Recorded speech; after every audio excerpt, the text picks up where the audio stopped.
Good morning and welcome to another episode of Q Stay Q. What you gonna do? I don't know, but something's gonna grow. And this is a merged episode with the Fiber family.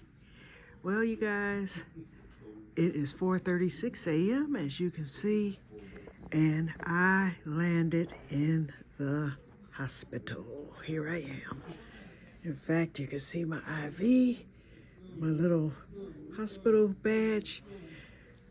I woke up this morning, the heat kicked in Michigan, so it hit about 90 today, somewhere around there, and it's supposed to climb higher for the next 3 or 4 days. And so I thought, well, I woke up feeling bad again, and then I felt bad last night. And so I made the decision to come on to the hospital. Something just said, you better do it to make sure you're on the safe side here, because it felt like more than just the MS flare. I know what the T7 attack feels like. I've had one before, and this one felt exactly the same, but then other little things started occurring.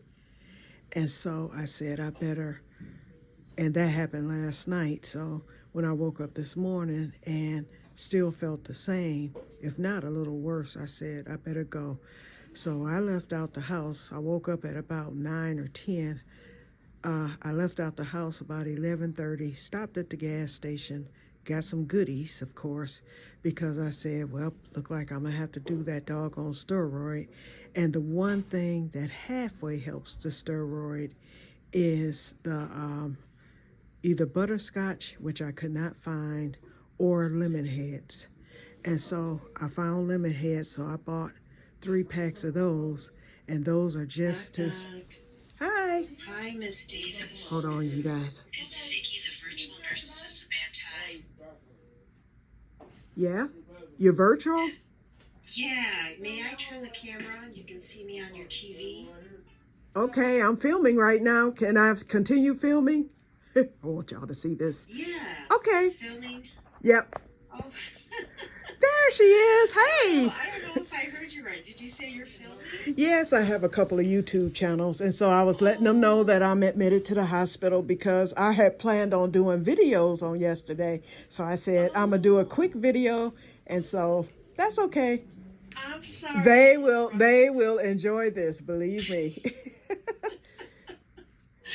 Well, I just wanted to let you know that as part of your care team, when you're in this room, you have the virtual nurse as another option for you. So you have an excellent team helping you. But if you need any more assistance, there is, I don't know if you have your call light available. Yes, I do. Red button Yep. that you push to reach the nurse. Next to it is a little dark button that says virtual. Here it is.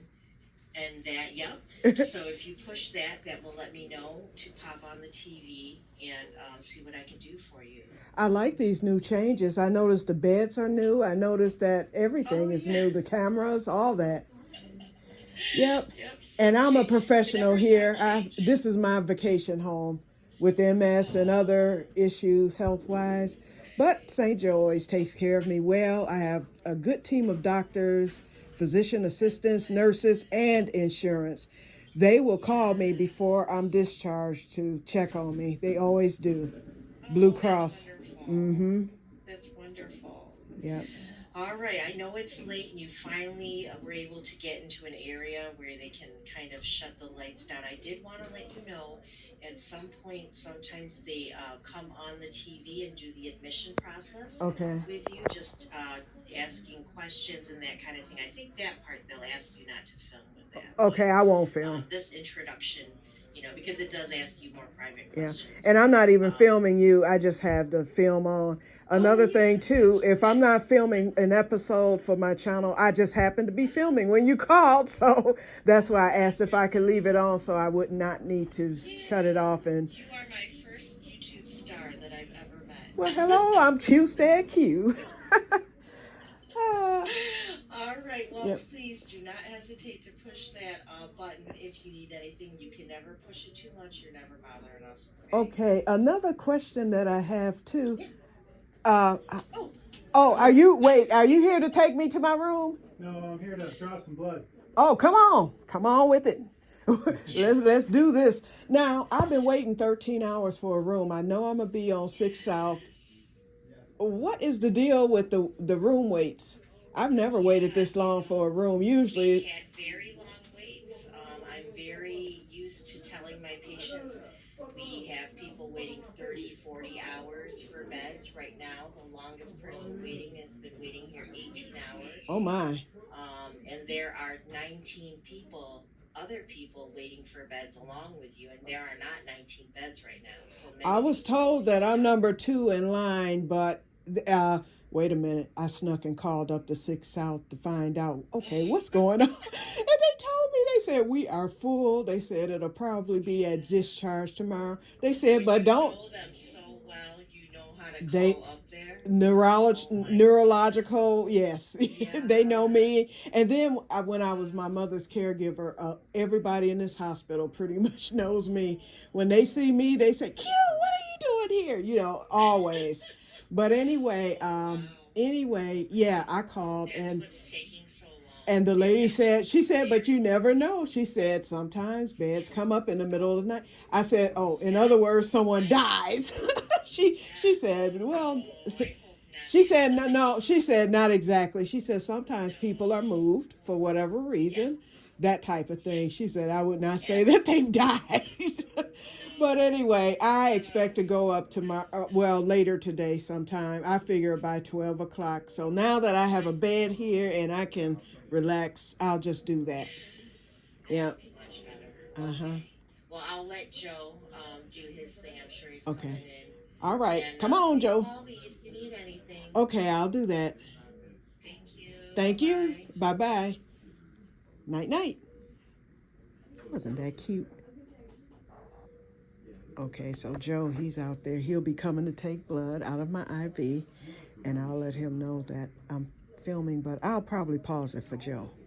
But anyway, so back to the story. Okay, so of course, I was admitted immediately. Then my doctor came at about 11:30 p.m. and he felt so bad for me. He was like, oh my God, when he saw how I walked and everything.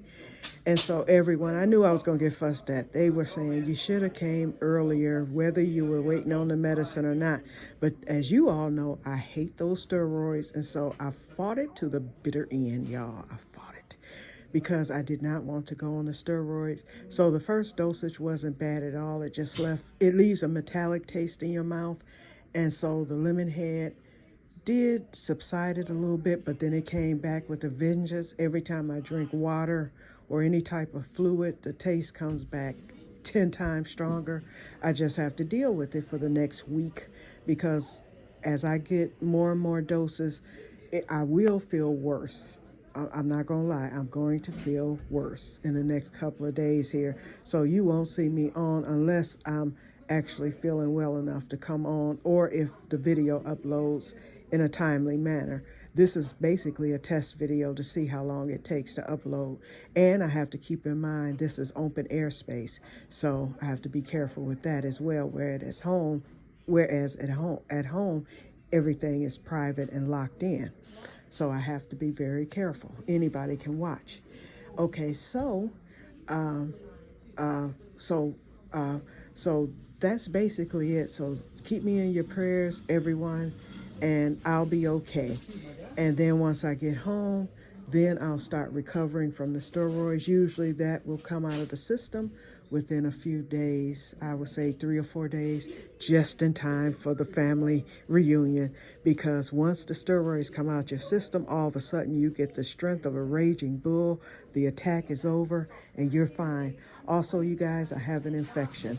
So I'm MPO right now. Can't have anything by mouth until I go for testing to find out the source of the infection. My white blood cells are up, leukocytes and other things, so we have to find out. And so that's where the other symptoms were coming from, and it's been horrible. So y'all keep me in prayer. Also, for the Fiber family, y'all will not believe what happened. I'm going to tell y'all here, and I caught it on film. Actually, I spoke with the niece and I spoke with the the person. And I said, I'm not going to put you on film. I said, but can I record you? I said, otherwise, I explained, I said, I have a YouTube channel. I said, and I do story times from time to time. I said, and I just started a week ago a story about a man that I met that was 101 years old. I said, we became best friends. We had a great time. And I told him about how I had prayed to meet a centenarian and to go to college. I went through the whole spiel with him. I said, so that's the reason why I'm asking. So she said, don't film a face. She said, but I will do this. And so then the niece, who happens to be 80 years old, she's 81. She said, look at God work. She said, we believe in God. And we believe that God do things for a reason, and he has done it with you, and we are happy. She said something to that effect, but I caught it on camera when she said it. I don't want to mess up and botch her words. So I met, and I said I would never meet another centenarian in my life. They brought a lady back, and she was there to be checked out because her ear had started bleeding, and I'll leave it at that. And she was okay, and she went home after about an hour. She was discharged, but for that hour, she was placed right next to me in that hallway. And how I found out she was a centenarian, I hadn't even really paid attention to her. Someone asked her, so how did you get your longevity? When you hear that question, your ears better pop up, because that means that person is 100 years old. They always want to know how you live so long. She said, I never drank alcohol. She said, and I only had one husband. She said, for 70 years, and I never remarried, never messed around with any other man. She said, that is my secret to longevity. And then I looked at her face, and when I saw her face, I said, this woman is 100 years old. Good God Almighty, God, what in the world? So anyway, the hospital people have gotten quiet. They probably think, what is wrong with this chick? Anyway, so what I did was I got up, slinked over there with my walker, and I was like, excuse me. And we went from there, and you will find out what all was said. Can y'all believe that? I truly believe I said Andrews and God got together up there and said, let's give her a treat. Just if it's just for a few minutes. Let's shock her. I never thought I'd meet another centenarian, and I met another centenarian even while sick. And I told her, I said, after this, I said, I can face anything. And I said, let me just do these steroids and be done with it. God's letting me know he's on my side. He's got me. So there you have it. Okay, I'm getting off of here because Joe is waiting on me, I think, out there, and I'm just rambling. So I'm going to upload this video. You'll see it as soon as it uploads. While I'm waiting, I'm going to sleep. Keep me in your prayer, and may God bless you all. Talk to you on the next episode. Bye-bye. And I will continue Mr. Andrews' story when I get home, you guys. So be ready for that.